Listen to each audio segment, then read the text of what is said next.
Comencemos pues entonces. Vamos a conversar hoy día, bueno, vamos a ver la filosofía moderna, pero ahora la que corresponde al siglo XIX, ¿ya? La que corresponde al siglo XIX. Bueno, a ver, respecto a las tesis de la modernidad, ¿no? Y el desarrollo, ¿ya? Y esta afirmación de que el hombre progresa debido a la razón, ¿ya? En el siglo XIX vamos a encontrar continuadores de esa postura, ¿ya? Que suscriben esa postura, sí, pues el hombre progresa debido a la razón, pero también vamos a ver críticos respecto a esa postura, ¿no? El marxismo y el voluntarismo, por ejemplo, ¿no? El marxismo cuestiona, ¿no? Esto de la razón porque entiende que la conciencia social está determinada por la clase social, por el lugar que tú ocupas en el proceso de producción. ¿De acuerdo? Entonces, no basta la razón, ¿no? Y eso tú lo puedes comprobar ahora, por ejemplo, ¿no? Mira que para algunos este es el peor de los gobiernos que ha existido, para otros no, pues no es el peor, hemos tenido mucho peores y la gente no reclamaba. Es que también es un tema, por eso digo, de posición de clase, ¿no? Ya, y el voluntarismo que destaca, pues, la fuerza vital del hombre, considera que más bien la razón le pone límites, ¿no? A la humanidad, ¿no? Ahí vamos a ver a Nietzsche, ¿no es cierto? Bien, comencemos. Entonces, a ver. Bueno, empecemos por los continuadores, ¿ya? El idealismo alemán del siglo XIX, ¿ya? Aquí está Kant, Fichte, Schelling y sobre todo Hegel, ¿ya? Nosotros vamos a centrar nuestra atención en Hegel, ¿ya? Porque este es un repaso y no tenemos tiempo, pues, para abordarlos a todos, ¿ya? Muy bien. George Hegel, entonces, máximo representante, perdón, del idealismo alemán. Ya acuérdate eso, idealismo, ¿ya? A estas alturas tú ya sabes qué cosa es idealismo, ¿no? Idealismo, ¿no? Si hablamos de idealismo, en el tema ontológico, ¿ya? Se considera que la idea, ¿ya? Es primera y superior que la materia, ¿me entiendes? En cambio, para el materialismo, la materia es primero, si tú quieres de otra manera, la materia no ha sido creada, la materia existió eternamente, ¿ya? En cambio, para los idealistas es la idea la que ha existido eternamente y la materia es solamente una manifestación, ¿ya? Como vas a ver que te lo va a plantear Hegel, ¿ya? Para Hegel, la idea absoluta, ¿ya? O razón universal, así también le llama idea absoluta, ese es Dios, ¿ya? Dios es la idea absoluta, pero también le llama razón universal, porque es una especie de, si tú quieres, alma del universo, ¿no? O sea, si tú ves el universo está organizado, está ordenado el universo, ¿no es cierto? ¿Ya? Para los cristianos, ¿no es cierto? Ese universo así ha sido creado, ha sido ordenado, organizado por un arquitecto llamado Dios, ¿no es cierto? Ya, esto está muy cercano, pero no es exactamente igual, ¿ya? Para Hegel, más bien esa idea misma, ¿ya? Que organiza el mundo, ¿ya? Esa razón que armoniza el mundo, ¿ya? Ese es Dios justamente, ¿ya? Porque ojo, acá dice, Hegel es panteísta, ¿ya? Entonces escucha, Hegel no solamente es la idea, sino que para Hegel también Dios, perdón, Dios no solamente es la idea que estoy hablando, ya, Dios no solamente es la idea o razón universal, sino que también esta idea o razón se puede materializar, ¿ya? O sea, la naturaleza, la materia, también es Dios, ¿de acuerdo? ¿Ya? Muy bien. Entonces, a ver, el panteísmo dice, ¿ya? El movimiento genera las cosas, ¿de acuerdo? Ya, ese movimiento organizado, ordenado, es Dios, pues, por si acaso, ¿ya? El movimiento es Dios, ¿ya? Luego, Dios se concretiza en las cosas, ¿ves? Dios se hace materia, quiere decir. Se hace naturaleza también. Entonces, la naturaleza también es Dios, ¿ya? ¿Quién creó la naturaleza? Dios. ¿Y qué es la naturaleza? Dios, ¿de acuerdo? Ese es panteísmo, ¿ya? La naturaleza es una etapa del desarrollo de Dios, justamente. ¿Ya? Para comprender mejor eso, ¿ya? Veamos este gráfico que está aquí. A ver, recordemos este gráfico, ¿ya? Entonces, mira, Dios, o idea absoluta, razón universal, se concretiza en la naturaleza, ¿ya? Entonces, por ejemplo, Dios se concretiza en una piedra, en una planta, en un animal o en el hombre, ¿te das cuenta? ¿Ya? Primero en una piedra, luego en planta, luego en animal, y si tú te das cuenta, va evolucionando, pues, ¿ya? De tal manera que cuando llega al hombre, ¿ya? Cuando Dios se concretiza en el hombre, o el espíritu se concretiza en el hombre, ¿te das cuenta? Es eso, ya no es solamente materia, ya es espíritu también. No te olvides que el hombre no es solamente carne y hueso, no solamente es naturaleza, el hombre es también espíritu, ¿ya? Ahora, este espíritu va creciendo en el hombre, pues ya digamos que el hombre egipcio, ¿no es cierto?, es más libre que el hombre primitivo, ¿no es cierto? El hombre griego es más libre y el hombre ilustrado más, y llegamos al hombre alemán del siglo XIX, Hegel es alemán, ¿no es cierto? Que es más libre que todos, ¿ya? Entonces acá tenemos dos cosas. Mira, como Dios se hace naturaleza, pero luego, producto de la evolución y el cambio, ¿no es cierto? Se hace nuevamente espíritu nuevamente, ¿no? Entonces el hombre es cada vez, digámoslo así, más espiritual, ¿no? Y así tenemos un desarrollo en espiral, ¿ya? Que es lo que propone Hegel, ¿de acuerdo? ¿Ya? Entonces, al final, ¿qué cosa es la historia? Es la marcha hacia una mayor libertad, ¿ya? Es la marcha hacia una mayor racionalidad también, ¿ya? Así considera Hegel la historia, así considera Hegel el espíritu, ¿ya? ¿De acuerdo? Dígame por favor si se entendió, ¿ya? Entonces, a ver, en el tema ontológico, vuelvo a repetir, la idea o espíritu, ¿ya? Ese es Dios, ¿ya? La idea o espíritu es Dios, ¿de acuerdo? Y eso es primero, ¿de acuerdo? Pero luego esa idea o espíritu que es Dios, vuelvo a repetir, se concretiza, ¿ya? Se hace materia, si tú quieres, ¿de acuerdo? ¿Ya? En la naturaleza, ¿de acuerdo? Ya. Pero luego en la naturaleza va a aparecer un ser que además de ser materia, también tiene espíritu, y ese es el hombre, ¿no? Y así vemos como el espíritu que se volvió naturaleza o materia, ahora otra vez vuelve a ser qué cosa? Espíritu otra vez, ¿no? Entonces dirás, desarrollo circular, no exactamente, en espiral, porque cada vez es un desarrollo mayor, más alto, ¿ya? Pero me pregunta, entonces, profe, para Hegel, el espíritu objetivo se muestra en la familia social. Está. Ah, espérate, vamos por partes, está ya Melita, ¿ya? Estamos explicando primero esto en general, ¿ya? Ahora, ¿qué es el panlogismo? Dice que Dios es el movimiento del mundo, es decir, es la suprema razón. Vuelvo a repetir, porque ese movimiento del mundo no es un movimiento caótico, desordenado, es un movimiento, si tú ves el universo, el mundo, también la naturaleza, es un movimiento armonioso, organizado, ordenado, ¿ya? Ese es Dios justamente, ¿ya? Por eso también se le llama a Dios idea absoluta o razón universal, ¿ya? Y de ahí sale esta afirmación que es muy importante que entiendas. Todo lo real es racional y todo lo racional es real. ¿Qué significa que todo lo real es racional? Todo lo que existe real es existencia, ¿ya? La realidad es la existencia, ¿ya? Toda la realidad que existe es racional, o sea, tiene un orden, tiene una razón, ¿ya? Y además, todo lo que es racional, o sea, todo lo que tiene razón, existe, ¿de acuerdo? ¿De acuerdo? ¿Ya? Eso es lo que dice. Dicho de otra manera, como ya lo han dicho otros pensadores ya, todo lo que existe tiene su razón de ser. Yo te decía, tú imagínate, no sé, pues un insecto y te dices, ¿para qué existe este bicho? Ya, créeme, te diría Hegel, créeme que tiene su razón de ser. Si existe, es porque es necesario, tiene su razón, ¿ya? Todo lo que existe es necesario, tiene su razón. Nada existe por gusto. ¿De acuerdo? Eso es lo que te está diciendo Hegel. ¿Ya? Que nosotros no hayamos descubierto para qué sirve, para qué existe, ya, ese es el problema nuestro. Pero de que hay una razón para que existan las cosas, entonces cada cosa que existe tiene su razón de ser.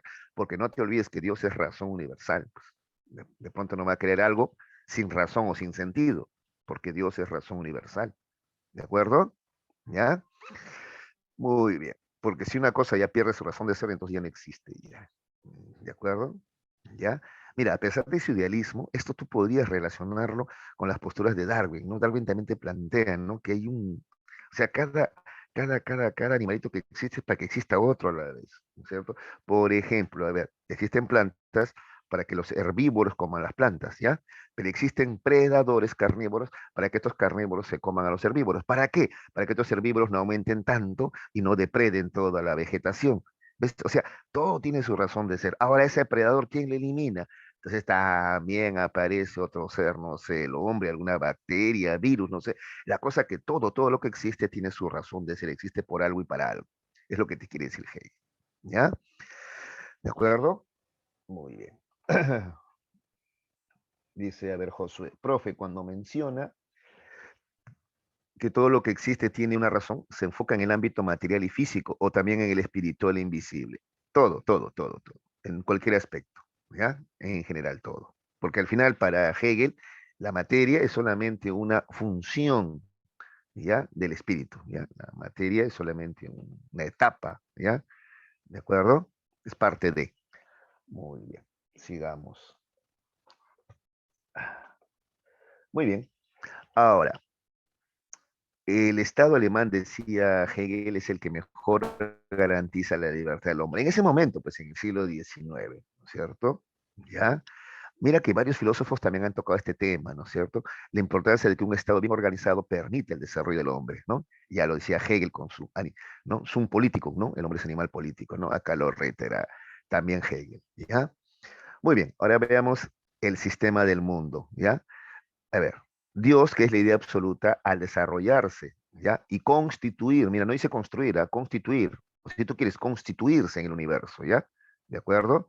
Pasa por tres momentos que podemos esquematizar del siguiente modo. Esto es lo que preguntaba Melita, esto es lo que preguntaba Melita. Ya, primero, a ver, la idea en sí o Dios, ¿no? Momento en que Dios se presenta como generador de todo. Acá es espíritu puro. Pues. Dios en sí o Dios es espíritu puro, es razón pura, ¿de acuerdo? ¿Ya? Esto se puede entender o lo puede estudiar la lógica, ¿de acuerdo? Luego tenemos la idea fuera de sí, o sea, Dios se concretiza en la naturaleza, ¿ya? Es el momento en que Dios en su desarrollo se transforma en naturaleza, ¿de acuerdo? ¿Ya? Y finalmente tenemos la idea que vuelve así o espíritu, momento en que la naturaleza genera al hombre, ya te dije, ¿no? Porque el hombre es parte de la naturaleza, pero qué curioso, el hombre es parte de la naturaleza, pero el hombre tiene espíritu, es como una vuelta al espíritu, que es el inicio de todo, porque el espíritu es el inicio de todo, ese es Dios, ¿de acuerdo? ¿Ya? Luego hay que entender que en el caso del hombre, atención, ¿ah? En el caso del hombre, el espíritu pasa también por tres momentos, ¿ya? El espíritu subjetivo, chicos, es el alma, si tú quieres, el espíritu que tú tienes dentro de ti. Subjetivo es dentro de ti, ¿de acuerdo? Son los contenidos de la conciencia de cada ser humano individual, ¿de acuerdo?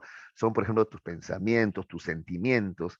Ese es el espíritu subjetivo, ¿ya? Es más, el espíritu subjetivo es estudiado por quién? Por la psicología, porque es la psicología la que estudia el alma, pues así se pensaba en esa época, ¿de acuerdo? Estudia el alma.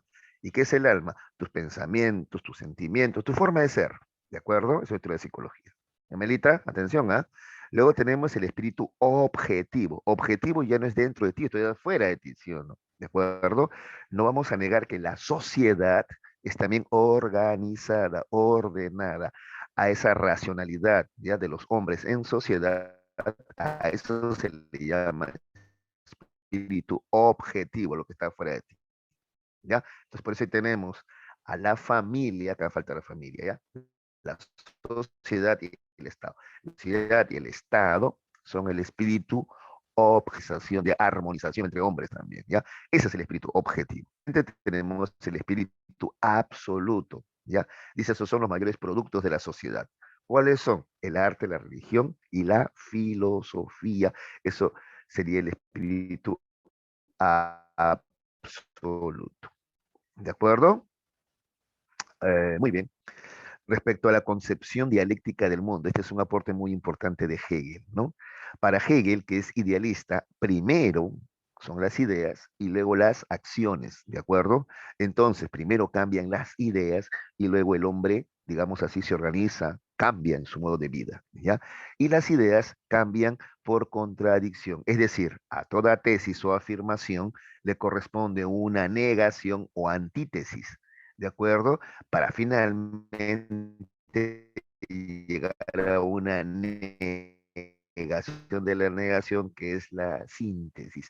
Entonces, por ejemplo, a ver, una tesis superiores porque son nobles de sangre azul, de real, real, ¿de acuerdo? Hay hombres de la nobleza, ahí tenemos la aristocracia, y tenemos los demás, los que no tienen pedigrí, los chuscos, ¿ya? Y a ese tesis había, ¿de acuerdo? En la feudalidad, ¿ya? Pero ya había una negación también. La gente de abajo decía, no, no es así. Antítesis, ¿ves? Negación, dice, no, no es así. Todos somos iguales, ¿no es cierto? Acá no hay sangre azul, todos tenemos sangre roja, etcétera, etcétera, ¿ya? Entonces hay una luz de ideas.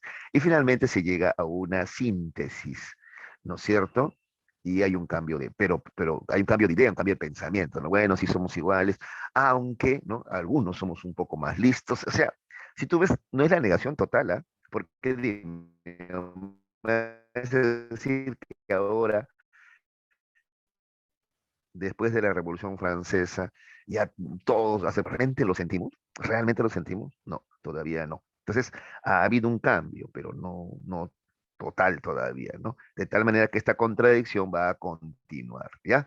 Pero igual hubo un cambio que nos llevó a la Revolución Francesa, ¿ya? Pero primero es el cambio a nivel de ideas, así por contradicción, y luego eso se traduce en hechos. Es lo que dice Hegel. Es importante que los hechos ya llevan al cambio de ideas. En cambio, para Hegel es principalmente al revés. El cambio de ideas es el que lleva a cambio de hechos. ¿Ya? Bien, justamente vamos a ver el marxismo. ¿Ya? A ver, si Hegel es idealista, Marx, ¿qué cosa es? Marx y Engels también, ¿ya? Estos son materialistas, ¿ya? Otra vez, en el tema ontológico, el materialismo supone, para comenzar, que la materia ha existido siempre. Entonces, para Hegel no, para Hegel primero existió la idea o espíritu y después, ya de ahí, ¿no? Se desarrolló la materia. En cambio, para el marxismo no. Para el marxismo la materia ha existido siempre y más bien, atención, y más bien, la idea surge de la materia, ¿ya? Si tú quieres, del cerebro, pues. ¿Qué es el cerebro? Materia. Y del cerebro, esa es la función del cerebro, es que existen las ideas, el pensamiento. Porque la pregunta es, un marxista te diría, ¿puede existir acaso ideas sin cerebro? No, pues, no. Entonces, es la materia la que existe infinitamente y las ideas son una función, ¿ya? O si tú quieres, propiedad de la materia. Así como lo es el movimiento mismo, pues. ¿Te acuerdas que para Hegel primero es el movimiento, ¿cierto? O razón. Ya. El marxismo te diría, a ver, dime tú, ¿dónde has visto movimiento solo? No hay. Lo que hay es materia en movimiento. Ergo, entonces, el movimiento es una manifestación o una propiedad de la materia, pero no existe sola. Primero es la materia. Ya, ese es el debate entre, como te das cuenta, idealistas y marxistas. ¿De acuerdo? Ya. Ahora, el marxismo se va a construir, dice Marx, sobre la base de tres fuentes, ¿no? Marx toma, te decía, lo más avanzado que había en esa época. Por ejemplo, en el tema de la filosofía, lo más avanzado que había era la filosofía clásica alemana. Allí justamente está Hegel, pues aquí abajo, mira, Hegel, ¿ya? De Hegel, Marx va a tomar la dialéctica, te dije, ¿no es cierto? Y de Feuerbach va a tomar el materialismo, ¿no? ¿De acuerdo? Y lo va a desarrollar, como ya te he planteado, ¿ya? De Feuerbach va a tomar el materialismo y Marx lo va a convertir en materialismo dialéctico, ¿ya? Porque, ojo, hay también el materialismo mecanicista. Por ejemplo, el materialismo mecanicista plantea que las ideas también son materia. ¿Cómo una idea va a ser materia? Sí, porque al final una idea es una neurona, se pensaba, por ejemplo. No, una idea no es una neurona. No, no, no. La idea es idea, es inmaterial. No, no, no, todo es materia, decían también. Estos son los materialistas mecanicistas, ¿no? Marx no, Marx. Entonces, él va a tomar, repito, ya la filosofía, lo más avanzado que hay en filosofía, que es la clásica alemana, ¿ya? De Feuerbach el materialismo y de Hegel la dialéctica, y así forma la primera parte del marxismo, que es el materialismo dialéctico. Entonces, ¿cuál es la filosofía del marxismo? Ya te dije, el materialismo, pero no a secas, no es un materialismo mecanicista, sino es un materialismo dialéctico, ¿ya? ¿De acuerdo? Ya, muy bien. Esto de dialéctica hay que explicarla, a ver, porque dice, la dialéctica es en realidad Hegel, ¿no? Pero Marx dice, pero Hegel lo tenía de cabeza, pues. Para Hegel, primero cambian las ideas y luego las acciones, ¿no? Para Marx, en cambio, dice, no, hay una retroalimentación, ¿ya? Pero lo más importante es la práctica, ¿ya? Es la práctica lo que genera tus ideas.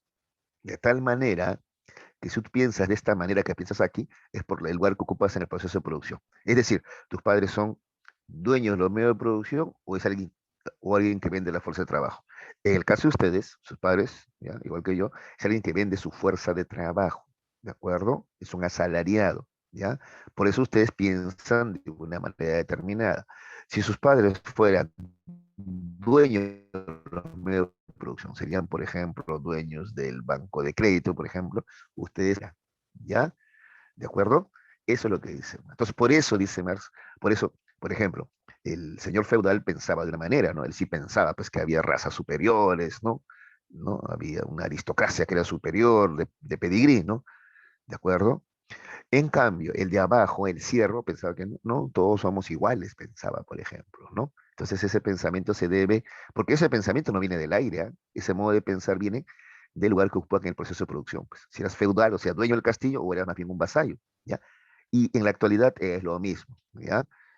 Los grandes burgueses, los dueños de los medios de producción, y quienes vendemos fuerza de trabajo no pensamos igual, ¿ya? Eso es lo que dice Hegel. Ya. Luego, ahora ese pensamiento te lleva a una acción, por supuesto, claro que sí, tú para actuar piensas, ¿no es cierto? ¿Ya? Pero esa acción otra vez te lleva al pensamiento y así. Esa es la dialéctica, ¿ya? Pero la dirección es que es la práctica social, el ser social, el que determina la conciencia social, ¿ya? El ser social es tu práctica y la conciencia es tu modo de pensar o de sentir, ¿ya? Por eso concluye Marx, ¿no? El ser social determina la conciencia social. Digamos que para Hegel sería al revés, ¿no? Es la conciencia la que determina tu ser. Para Marx dice no, no, es el ser social más bien el que determina la conciencia. Se retroalimentan, hay un feedback, si tú quieres, ¿ya? Pero, ¿qué es más importante? ¿Qué es primero? El ser social, dice Marx, porque es materialista, pues. En cambio, Hegel diría, no, primero es la conciencia o idea, porque es idealista, ¿ya? Ese es el debate entre ellos. Muy bien. Luego tenemos en economía, esto es más fácil de explicar ya, pues, ¿no? De aquí Marx toma lo más avanzado que había en economía, que era la economía política inglesa, ¿no? Tú sabes, ¿no? Entonces, tú de los liberales, David, Ricardo y Adam Smith, Adam Smith y David Ricardo, ¿no? ¿De acuerdo? ¿Ya? Muy bien. Y es como economía política proletaria, ¿ya? A Marx le debemos, por ejemplo, la ley de la plusvalía, ¿no? Él te explica clarito eso. Tú en economía debes estar llevado a esto, ¿no es cierto? Él te explica clarito cómo es, ¿no? Que en el capitalismo, los ricos, ¿cómo se hacen ricos? Por herencia, profesor, me dicen algunos. Sí, ya, pero ya, la herencia, ya. Pero antes de herencia, alguien, el papá, el abuelo tuvo que acumular mucha riqueza, ¿no? ¿Y cómo acumula riqueza? Explotando a otros, pues no hay otra forma. Suena feo de repente, pero no hay otra forma. ¿Cómo explotando a otros? A ver, contratas a otros a quienes le vas a pagar la mitad de su trabajo y con la otra mitad te vas a quedar tú. ¿De acuerdo? Eso se llama plusvalía. ¿De acuerdo? Entonces yo tengo 500 obreros, por ejemplo, ya que producen, por ejemplo, supongamos, ya diario un equivalente a 50 soles, ¿ya? ¿Ya? Eso es lo que producen. Ya, yo les pago solamente 25 y me quedo yo con 25 sin hacer nada. ¿Ya? ¿Pero por qué? Porque es mi local, ¿ya? Es mi marca. ¿Ves? Eso es la plusvalía, ¿no es cierto? ¿Ya? Y eso ha llevado a un punto, dice, que se llama enajenación del trabajo, dice Marx, ¿no? Donde tú ya no trabajas entonces para vivir mejor, ¿no es cierto? Sino que solamente vives para trabajar, o sea, sobrevives, ¿no es cierto? ¿Ya? ¿De acuerdo? Esto se puede ver más claro, repito, cuando tú observas, ¿no? Que el sueldo mínimo no te alcanza para nada, pues, ¿ya? Entonces, por eso la familia anda descuidada. Si usted te preguntas, mucho se habla del tema de la delincuencia, ¿no? Hay más policías, militares, más cárceles. Pero si usted te pones a pensar, el tema de fondo es la familia ausente, pues papá y mamá trabajando todo el día, los chicos están solos y a cualquier cosa, pues ¿no es cierto? ¿Ya? Y hemos olvidado cuál es el objetivo del trabajo. El trabajo permite al hombre evolucionar, desarrollarse, pero no, en la actualidad solamente le permite hacer ricos a unos cuantos, mientras que el resto trabaja todo el día solamente para sobrevivir con las consecuencias que hemos visto, abandono del hogar, hijos que se desvían del camino, etcétera. ¿Ya? Listo. Tres, la tres utópico francés, ¿ya? De Saint-Simon y Fourier, ¿no es cierto? Socialismo, ¿qué es el socialismo? El socialismo planteado propone que todos vivamos en igualdad, ¿ya? A ver, hay que entenderlo esto, ¿ya? Porque muchos hablan de socialismo, no entienden qué es, ¿ya? Quiere que todos vivamos en igualdad, que no haya ricos y pobres, ¿ya? Eso es lo que pretende el socialismo, ¿ya? Pero dicen, pues es una utopía, porque siempre va a haber quien sabe más, quien trabaja más, quien gana más, por lo tanto es una utopía, es lo que piensa mucha gente, ¿de acuerdo? ¿Ya? Eh, un ejemplo de socialismo así utópico francés, no sé, ¿tú has visto la aldea de los pitufos, por ejemplo? Ahí todos son iguales, ¿no es cierto? ¿Ves? ¿Ya? En esta época había soñadores así, quienes pensaban que, por ejemplo, este, si acabamos con la propiedad privada, entonces, ¿no? O con la herencia, entonces todos seríamos iguales, ¿no? O si, por ejemplo, dejamos de darle tanto valor al oro, ya no habría guerras, ¿no? Entonces eran así un poco soñadores, ¿ya? Marx cree, ¿ya? Y funda el socialismo científico, ya no es utópico, es científico. ¿Por qué? Porque Marx dice, en realidad, pero sí se puede llegar a una sociedad sin clases, donde hay así una división natural del trabajo. Claro, siempre tiene que haber, o sea, no todos van a trabajar en lo mismo. Por ejemplo, no todos van a ser profesionales, ¿no es cierto? Claro, tiene que haber pues, campesinos, tiene que haber obreros, eso es claro, es obvio, ¿no? ¿De acuerdo? Ya. Pero el tema es que la educación esté el acceso de todos, por ejemplo, ¿no? O que también se les pague adecuadamente, ¿no? Para que puedan, porque no es que, a ver, unos ganan tanto y otros viven en la extrema pobreza, entonces tiene que haber una igualdad, una más justa distribución, ya. Ese es el socialismo científico, ¿ya? Que además se entiende que eso no se va a lograr de modo pues, pacífico, ¿de acuerdo? No es que de pronto tú los convences a los ricos para que distribuyan lo que tienen entre los pobres, no, eso no va a funcionar, ¿no? Esto va a ocurrir a través de una revolución violenta, ¿no? Eso es lo que dice Marx, y por eso es tan temido, pues, ¿no? ¿De acuerdo? Muy bien. Listo. Por eso dice también Marx que la religión es el opio del pueblo. Suena fuerte, ¿no? Religión opio del pueblo, ¿no? Es que muchas veces la gente está muy esperanzada, ¿ya? En que ya Dios va a resolver todo, ¿no? Que venga un Salvador y que lo resuelva todo, ¿no es cierto? Entonces yo mientras me resigno nomás, pues, ¿no? Ahí hay estoicismo, ¿te das cuenta? Ya. Entonces, no, nada va a cambiar, así será, pues. La vida es injusta, ¿no? Esto cambiará solamente cuando venga Dios, ¿no? Y además dicen, no, pues está mal, pues en realidad nosotros mismos debiéramos tratar de cambiar esto y no esperar un Salvador que ni siquiera sabemos si existe, ¿ya? Por eso dice la religión es el opio del pueblo, dice Marx. Listo. Ahora vamos a ver el positivismo, ¿ya? Si tú me preguntaras si el positivismo que es idealista o materialismo, el positivismo es también una postura materialista, ¿ya? Es más, yo te decía, al positivismo también se le llama antimetafísica, ¿ya? Así también le llama, ¿ya? O si tú quieres, escepticismo metafísico. ¿Qué es el escepticismo metafísico? Es que ellos no creen en lo metafísico, ¿ya? ¿Qué es lo metafísico? Aquello que está más allá de lo físico, ¿ya? Tú puedes conocer un árbol, puedes conocer una roca, los metales, todo lo que es físico, material, tú lo puedes conocer, ¿de acuerdo? Pero si tú me hablas de alma, Dios, no, no, no, no, eso ya es metafísico y eso no lo podemos conocer, dice el positivismo, ¿ya? Acá tenemos como representantes a Herbert Spencer, ¿ya? Y a Augusto Comte, ¿ya? Vamos a ver este segundo, ¿de acuerdo? Que es el más importante, ¿de acuerdo? Entonces, mira lo que propone justamente Augusto Comte, que la física es el modelo de la ciencia. Porque la física que estudia, hechos físicos, materiales. La física acá se estudia el alma, la física estudia hechos metafísicos que están más allá de lo físico, más allá de lo observable o percibible. No, no.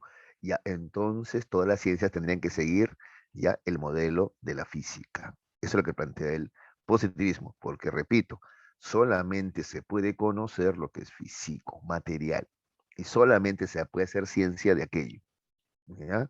Lo demás, lo metafísico, el alma, eso está en el terreno de las creencias, ¿ya? Es una etapa ya superada, dice Augusto Comte, ¿ya? Ahorita te voy a explicar a qué se refiere con eso, ¿ya? Entonces la física es el modelo de la ciencia, dice, ¿no? Yo incluso te comentaba, ¿no? Que por eso, por ejemplo, este, perdón, gente influenciada por el positivismo en psicología, propone que no se debe estudiar la mente, porque la mente humana es algo metafísico. No es físico, sino la mente humana. Pregúntate, pues, ¿la mente humana se puede percibir con alguno de los sentidos? No, no sabemos qué sabor tiene, de qué color es, o si tiene esa característica. No las tiene, porque es metafísico, ¿de acuerdo? Entonces no podemos hablar de procesos psíquicos, procesos mentales, mente, no. Siguiendo el modelo de la física, de lo que tendría que hablar la psicología es de la conducta. La conducta sí se observa, un gesto, un ademán, una palabra, ya, eso sí se puede observar. Entonces, por eso ellos dicen que la psicología tiene que estudiar la conducta. ¿Ves? Así surge el conductismo. Entonces, el conductismo tiene como base filosófica al positivismo de Augusto Comte, pues. ¿De acuerdo? Muy bien. Dice que los filósofos positivistas deben dirigir la sociedad industrial también, dice Augusto Comte, es lo que él plantea, ¿ya? Eh, Siguiendo con esto de que la física es el modelo de la ciencia, ¿ya? Él considera que existe, ¿ya? Una física natural, esa es la física conocida por todos, y una física social, porque también la sociedad tiene sus reglas, ¿no es cierto? Sus leyes, ¿ya?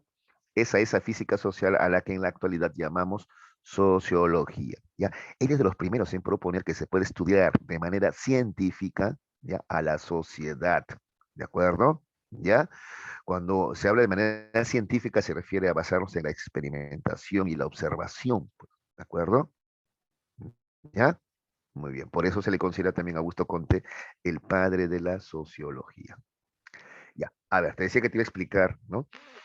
Eh, ¿Qué es lo que dice, qué es lo que quiere decir Comte cuando habla del desarrollo del pensamiento humano? Mira, ¿ya? El pensamiento humano atravesado, perdón, por tres estadios, ¿ya? Acuérdate, ¿ya? Primero el teológico ficticio, el metafísico abstracto y el positivo científico, que es en el que estamos en la actualidad, ¿ya? En la actualidad estamos en el estadio positivo científico. ¿Sabes desde cuándo? Desde la Revolución Francesa. Desde la Revolución Francesa estamos ya en este estadio positivo científico. Es decir, el hombre actual se explica todo basado en la observación y la experimentación. ¿Ya ves? ¿Qué es lo que hace la física? Pues, ¿no? Entonces, biología también. Toda la ciencia tiene que basarse en esto, porque hemos llegado ya a este periodo positivo científico. Ya superamos las etapas anteriores. ¿Cuáles son las etapas anteriores? A ver, por ejemplo, el primer estadio es el teológico ficticio, ¿ya? El hombre en la antigüedad, por ejemplo, buscaba como explicación a todos los hechos un ente superior, ¿ya? Entonces, la que predominaba que era la explicación religioso-mágica, ¿ya? ¿Te acuerdas que en clase yo te decía esto? A ver, por ejemplo, se ocurrió un fenómeno natural cualquiera, ¿no? A ver, el mar se embravecía y salía, por ejemplo, ¿no? O había un rayo, un trueno, por ejemplo, ¿ya? O llovía, ¿ya? Cualquiera de esos hechos, ¿ya? Se asociaban a la voluntad de un ser superior o Dios. Por eso se llama periodo teológico. Teo es Dios, pues. Ficticio se basaba en la ficción, pues. ¿De acuerdo? Llueve porque hemos hecho la danza de la lluvia, pues, ¿no es cierto? Un rayo, un trueno porque está molesto Zeus, Odín, Thor, ¿ya? El mar se embravece porque, ¿no es cierto? Algún dios está molesto ahí, ¿no es cierto? ¿Ya? Poseidón, Neptuno, Aquaman, quien tú quieras, ¿de acuerdo? Ese es el periodo teológico ficticio, ¿de acuerdo? ¿Ya? Abstracto, ¿ya? El hombre avanza y hace filosofía, ¿ya? El periodo metafísico abstracto es el de la filosofía, ¿ya? ¿Por qué le llama metafísico abstracto? Porque la filosofía va a tratar de estudiar hechos que van más allá de lo físico, pues por ejemplo, alma, mundo, Dios, ¿de acuerdo? Ya, entonces llegamos a la filosofía, es el segundo periodo, ya, el hombre usa ya la razón, pero todavía supone o cree que existen entes metafísicos, ¿no es cierto? Esencias o ser de las cosas, ¿no? Todo lo cual, repito, no es material, no se puede percibir con los sentidos, ¿ya? Por eso le llama especulación metafísico-filosófica. Finalmente, después de la Revolución Francesa, entramos al periodo positivo científico. En la actualidad, el hombre ya usa la observación y la experimentación, ya que son partes del método científico. Es decir, el periodo positivo científico, como su nombre lo indica, científico, es en la que el hombre se basa en la ciencia. ¿De acuerdo? Entonces el hombre, por ejemplo, ¿por qué llueve? Bueno, te va a explicar por qué, porque hay un proceso de evaporación, condensación, precipitación, y él te explica, ¿ya? ¿De acuerdo? El rayo, el trueno, cargas positivas, negativas, él te va a explicar.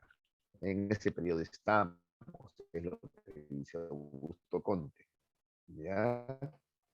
¿De acuerdo? Me pregunta Josué, profe, la filosofía de la totalidad metafísico, todo lo que es filosofía, Josué, se encuentra en el estadio metafísico abstracto. Sí, todo lo que es filosofía. Entonces, para Augusto Conte, la filosofía es inferior a la ciencia.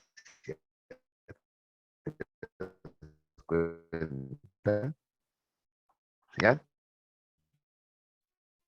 Sí, todo lo que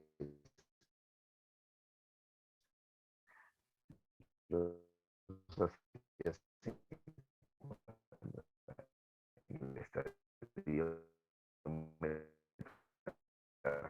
¿por qué? Porque es especulativo. No se puede experimentar, puede probar. ¿Ya? Me pregunto, tesis contradicción. Claro.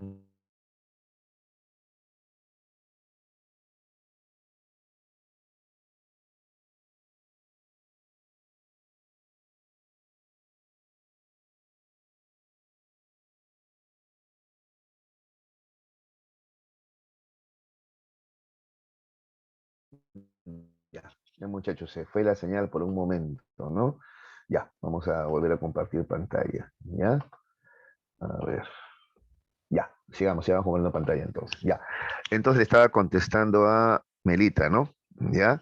Que preguntaba acerca de qué es la historicidad y la razón. Entonces, para Hegel, ya, la historia no avanza por casualidades. No es un tema de azar o no.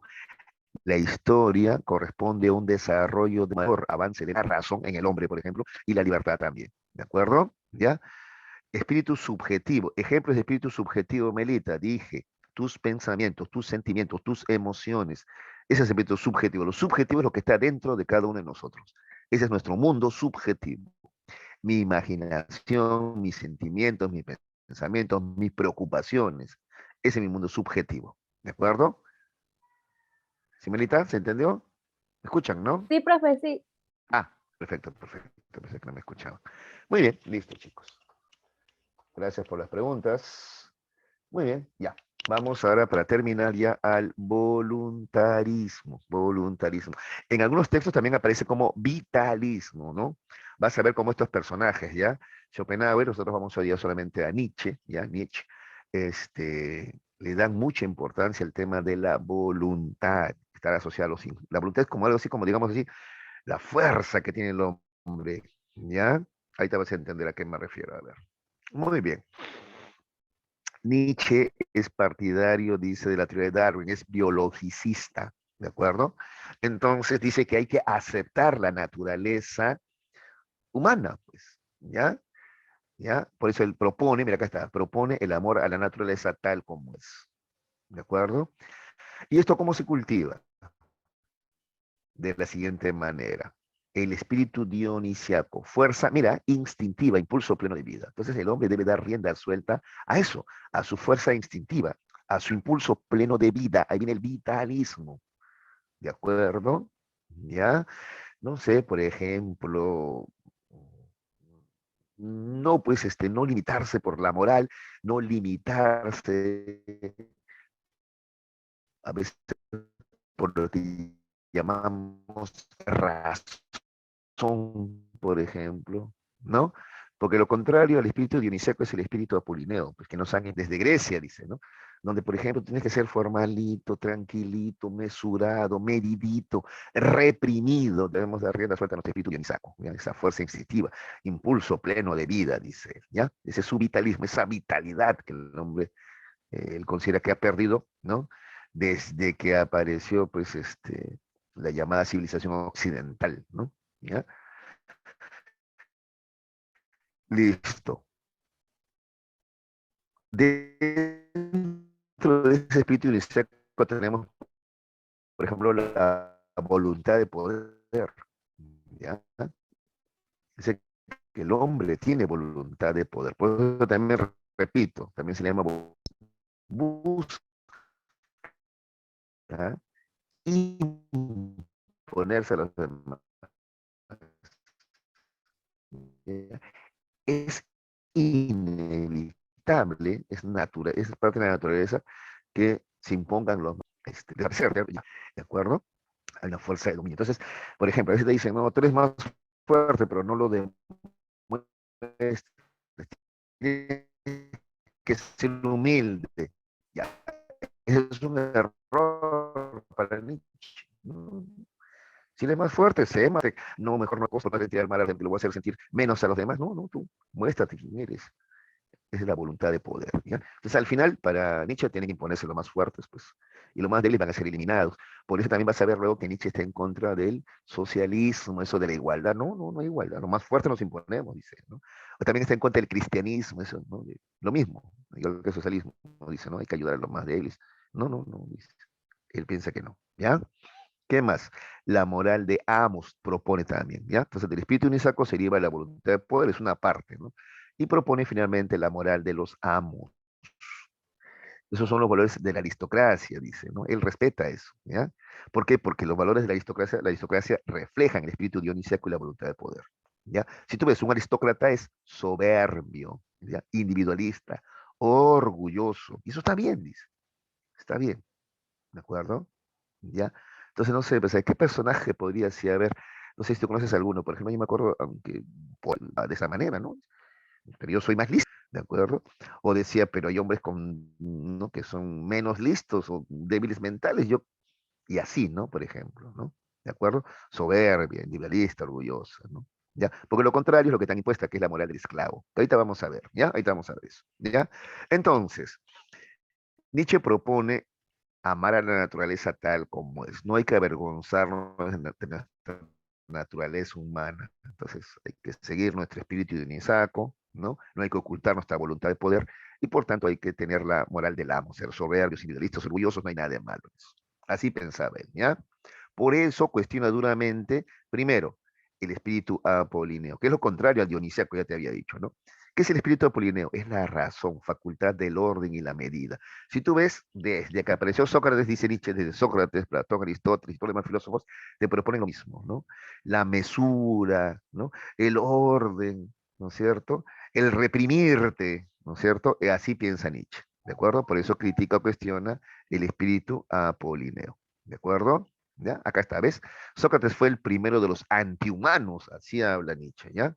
Luego vienen Platón y Aristóteles, porque promueven el desprecio a la vida y la preponderancia, y más bien proponen la preponderancia de la razón. ¿De acuerdo? Ya. ¿Qué más? También cuestiona la moral de esclavos. ¿Te acuerdas que él decía que hay que tener la moral de los amos? Él dice que nos han impuesto una moral de esclavos. Es aquella que nos promueve que hay que ser sumisos, hay que resignarnos, hay que ser obedientes, actitudes contrarias a la real condición humana, dice Nietzsche. Entonces, por ejemplo, Nietzsche no estaría de acuerdo seguramente, parte de ejemplos así más sencillitos, que por ejemplo en la escuela te obligan a usar uniforme, corte de cabello, déjalo, ¿no es cierto? Que exprese su, de acuerdo a su voluntad, ¿ya? ¿De acuerdo? Entonces, ahora, incluso él te explica, ¿no? ¿Por qué tenemos esa moral de esclavo? Eso viene del cristianismo, pues. Los cristianos, básicamente, el cristianismo proviene de la religión hebrea y los hebreos han sido esclavos. Entonces, por eso ese pensamiento de esclavo, pues. Los hebreos han sido esclavos de los egipcios, esclavos de los romanos, por eso ese pensamiento, ¿no? ¿Ves? El cristianismo, ¿qué es lo que propone? La caridad, la bondad, la comprensión. No, dice, ¿no? Si eres más fuerte, demuéstralo. Si puedes imponerte, imponte, pues. El socialismo también está en contra del socialismo Nietzsche porque promueve una actitud de revancha, igualdad entre los hombres, ¿no? Que no la hay, porque hay unos que son más fuertes, más listos, ¿ya? Y no deben temer expresar, ¿ya? Esa es su prioridad, diría Nietzsche, ¿ya? Y por eso y por todo esto critica la modernidad, ¿no? Porque considera que porque en la modernidad se expresa todo esto, pues, ¿no? Se ha impuesto el cristianismo como religión, el socialismo como una postura, ¿no? Y se destaca mucho estos filósofos clásicos, ¿no? Sócrates, Platón y Aristóteles, ¿no? Ahora, para superar tal situación, entonces, ¿qué cosa propone Nietzsche? Primero, la muerte de Dios, que significa el fin de toda verdad absoluta, ¿ya? Que ha impuesto la modernidad. Este punto y como que está de más, ¿ah? ¿Ya? Es el fin de toda verdad absoluta que ha impuesto la modernidad, ¿ya? Por ejemplo, una verdad absoluta, no sé, pues se me ocurre, por ejemplo, que hay que ser humildes, hay que ser sencillos. No, eso se puede cuestionar. ¿Quién dice? ¿Por qué? ¿Quién dice que la humildad es mejor que la soberbia? ¿Le haría mal a la humanidad la soberbia? Porque entonces comienza a cuestionar los valores, ¿no? Sobre todo esos valores que son considerados verdades universales o verdades absolutas, ¿no? Lo que nadie quiere cuestionar, ¿no? Por ejemplo, la razón, ¿no? Que al hombre debe guiarlo la razón, ¿no? Y Nietzsche dice, no, al hombre lo guía la vitalidad, ¿de acuerdo? Su voluntad de poder, por ejemplo, no hay por qué ocultarla, ¿ya? También plantea que la gente está dejando de creer en Dios, ¿no es cierto? Y entonces es necesario crear nuevos valores diferentes a los del cristianismo, ¿no? Nietzsche también cuestiona esta idea de que estemos esperando a un Salvador, ¿no? Debemos tomar nuestro destino en nuestras manos, ¿ya?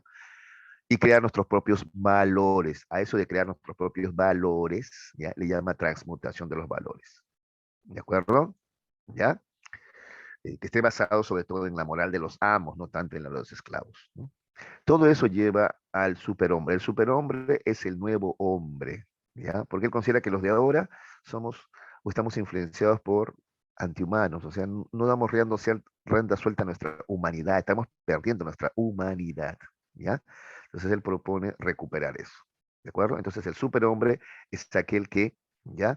Acepta la muerte de Dios, es capaz de transmutar valores, da rienda suelta a su voluntad de poder, ¿no? Y asume la moral de los amos. Ese es el superhombre, el hombre del futuro, piensa Nietzsche.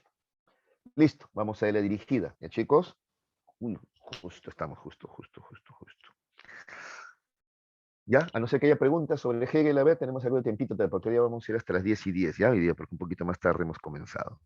¿Alguna pregunta sobre Nietzsche? ¿Ya? Te cuento, por ejemplo, en otro colegio donde yo trabajaba, en La Plana, había un profesor, por ejemplo, ¿no? Y él actuaba, parecía broma, pero en realidad él era así, ¿ah? Él constantemente, por ejemplo, ¿no? Por ejemplo, el seguidor de Nietzsche, ¿no? Y una vez me lo dijo, y me dice así, ¿no? Yo estoy más allá del bien y del mal, dice, estoy por encima, dice, ¿no? Eso es lo que dice Nietzsche, por ejemplo, pues, ¿no es cierto? Porque esto del bien y del mal es lo que esta sociedad te dice, que está bien o está mal, ¿no es cierto? Pero no, pues él transmuta valores, ¿no? Entonces, por ejemplo, un día me encuentra usando el corrector, ¿no? Me equivoco en algo, ¿no? Me mira y me dice, ¿no? ¿Qué se siente equivocarse? Ah, me dice, ¿no? O sea, cuando me pregunta qué se siente equivocarse, ¿qué quiere decir? Que nunca se equivoca, ¿no? Lo que quiere. Ya, eso era broma, ¿no? Pero en otro momento, por ejemplo, venía en el verano que no todos podíamos enseñar en academia, pues éramos en esa plana como 20 profesores y solamente 3 nomás enseñábamos en academia, ¿no? Entonces otro reclama, ¿no? Y dice, y a mí me pregunta, yo era el coordinador, me pregunta, ¿y yo por qué no puedo enseñar en academia? Me dice, ¿no? Entonces yo trato de ser respetuoso. ¿No? Es que solamente dictamos 3 nomás, le digo, ¿no? El profe, el otro y yo, le digo, ¿no?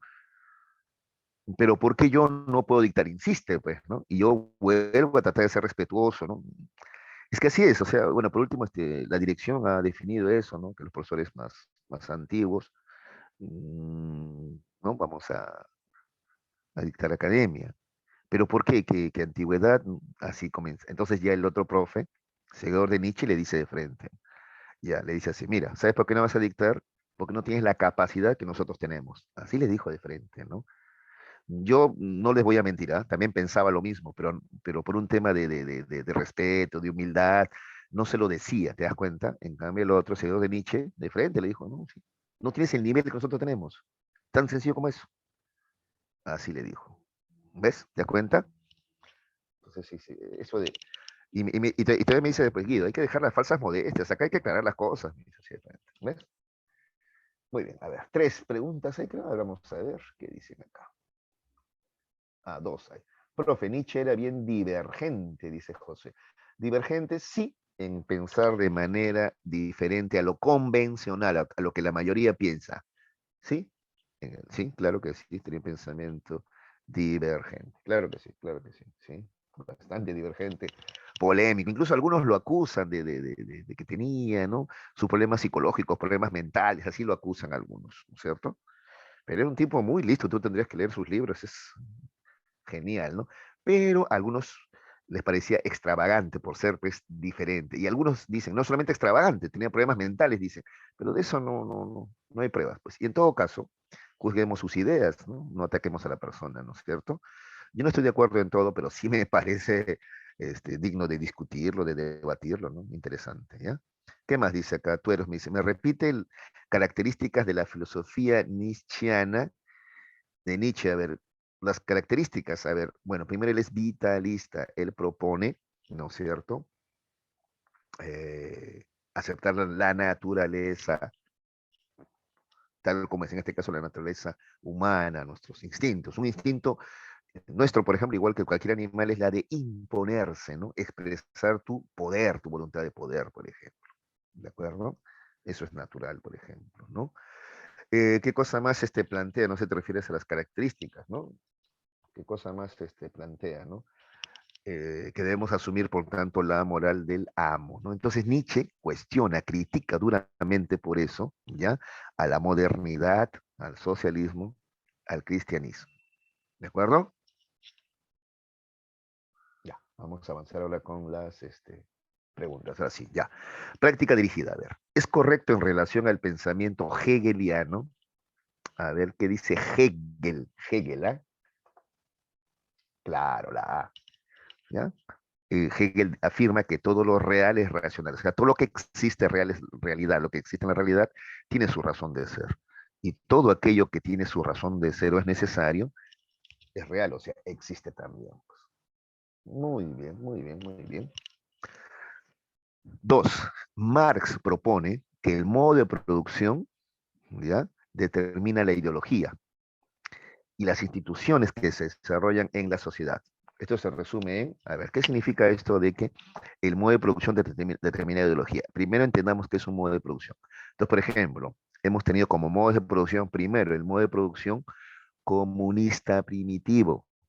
Entonces ya existió el comunismo, sí, en la comunidad primitiva. Cuando el hombre vivía todavía en las cavernas, no había ricos y pobres, ¿te das cuenta? Eso era comunismo primitivo o comunidad primitiva. Ya es un modo de producción, ¿ya? Luego tenemos otro modo de producción, el esclavista. Luego el modo de producción feudal, el modo de producción capitalista. Ya. Y si tú ves el hombre de las cavernas, el hombre del esclavismo, por ejemplo, de Roma, Grecia, el hombre de la época feudal, del medioevo, por ejemplo, y el hombre del capitalismo, el hombre actual, cada uno piensa diferente, ¿no es cierto? Porque es el modo de producción el que determina la ideología. ¿De acuerdo? ¿Ya? Entonces, por ejemplo, en la comunidad primitiva, en el hombre de las cavernas, ahí no se podía pensar que había hombres superiores a otros, porque todos trabajan igual, pues. ¿Sí? En cambio, en el esclavismo, sí, ahí comienzan ya a pensar que algunos son superiores. Se comienza con los sacerdotes, ¿no? Que tienen contacto con Dios y tú no lo tienes, entonces yo soy superior, esto me acerca a Dios, ya, etcétera. ¿De acuerdo? Ya. Muy bien. Entonces, la respuesta en la pregunta 2, ¿cuál sería? La D me están diciendo. El ser social, sí, o sea, tu práctica social, ¿no? A qué modo de producción perteneces, y dentro del modo de producción, si eres dueño de los medios de producción o eres un asalariado en la actualidad, ¿no es cierto? Ya, eso va a determinar tu conciencia, modo de pensar. Muy bien. Oye, 3. La filosofía nietzscheana se caracteriza por eso me preguntaba las características, Melita. A ver, su análisis epistemológico entra a temas epistemológicos como lo hace, por ejemplo, Thomas Kuhn, los representantes del Círculo de Viena, otros no. A ver, ¿qué están contestando ustedes? A ver, la C me están diciendo, a ver. Exaltar la tradición racionalista. Exaltar es destacar, aceptar, ¿ah? ¿No es cierto? No. Él no exalta, más bien critica la tradición racionalista que se inauguró con Platón, Sócrates y Aristóteles, ¿no? Porque esta tradición racionalista le pone frenos al hombre, ¿no? Que tienes que ser humilde, que tiene que ser sencillo, que la justa medida, que el justo medio, que no exageres. ¿Das cuenta? No. Al contrario, se caracteriza por su furibunda crítica a la moral occidental. Si hablamos de moral occidental, solo valores morales occidentales, basados en el cristianismo, basados en la moral del esclavo, ¿de acuerdo? Eso es lo que hace Nietzsche, critica, ¿ya? La respuesta es la de 3D, ¿ya? Alguien me preguntaba. José me pregunta sobre la número 2. A ver, la número 2, habíamos dicho que es la D, ¿ya? 2 también es dedo, 2 es dedo también, y 3 también es dedo, ¿ya? 2 dedos, 3 dedos. Listo. 4. El concepto de noumeno, te acuerdas de Kant, ¿no? Noumeno, ¿no? Fenómeno y noumeno, ¿no? El a priorismo, ¿no? ¿Te acuerdas que había juicios a priori y a posteriori? También es de Kant, ¿no es cierto? Acá está, pues, kantianos, ¿no? La filosofía de la totalidad de Hegel, ya, todo esto es filosofía, por tanto corresponde a qué estadio, al estadio metafísico, pues, metafísico, ¿de acuerdo? Ya, 4 es C, muy bien, 4 es C. 5. Según la lógica de la filosofía hegeliana, ¿la historia qué cosa muestra según Hegel? La historia muestra un avance hacia la libertad, ¿ya? Eso es lo que propone Hegel, entonces. La respuesta es la D, ¿ya? 6. Comte propone que el único conocimiento consentido, ¿ya? Que se basa en hechos, pueden ser probados empíricamente. ¿Cuáles son esos? Las que se pueden probar científicamente, empíricamente. O sea, cuando hablamos de empíricamente nos referimos a experimentalmente. La ciencia, ¿no es cierto? Claro, la respuesta es la B, la ciencia. 7. En el contexto del voluntarismo que propone Nietzsche, ¿ya? El hombre se superará a sí mismo cuando, a ver, ¿qué me contesta la 7? Según Nietzsche, seguir por su intelecto y no de su voluntad, no, al contrario, pero permita que su voluntad, ¿no? Se imponga, ¿sí o no? Aceptemos que no existe diferencia alguna entre los seres humanos, no, sí las hay. Hay machos alfa, hay más fuertes, así es en la naturaleza, así es en los hombres, diría Nietzsche, ¿no? Seguir por su voluntad practicando la moral del amo. Esta es, ¿no? La respuesta es la 7, es la C. ¿Qué cosa plantea Nietzsche, no? 8. Según Hegel, el espíritu objetivo se muestra en, te dije, ¿no? La familia, la sociedad y el Estado, ¿no es cierto? Claro, ese es Hegel. Muy bien, claro. 8S, 8S. Terminamos con la 9 y la 10, ¿ya? 9. Identifique la alternativa que no corresponde con la filosofía de Hegel. ¿Ah? ¿Historicé la razón? Sí, pues la historia sigue una razón, un orden, ¿no? Porque, ya está bien. Dialéctica del ser. Esto. ¿Hegel es materialista? No, pues Hegel es idealista. ¿Ya? Entonces, de Hegel plantea la dialéctica, pero no materialista, es una dialéctica idealista, es una dialéctica de las ideas, ¿no? Tesis, antítesis, síntesis de ideas, ¿ya? Entonces, la 9 es la C, 9 es la C. Claro, pero Hegel no es materialista. Y la 10, la llamada muerte de Dios, la transmutación de los valores, la exaltación de lo dionisiaco, todo eso fue proclamado y ahora sí lo sabes, pues por Nietzsche, la C. Listo, muchachos, ahí hemos terminado. ¿De acuerdo? Muchísimas gracias por su atención, como siempre, por su entusiasmo, por su participación. Ya, espero haberles sido útil. Nos vemos la próxima semana. Cuídense mucho.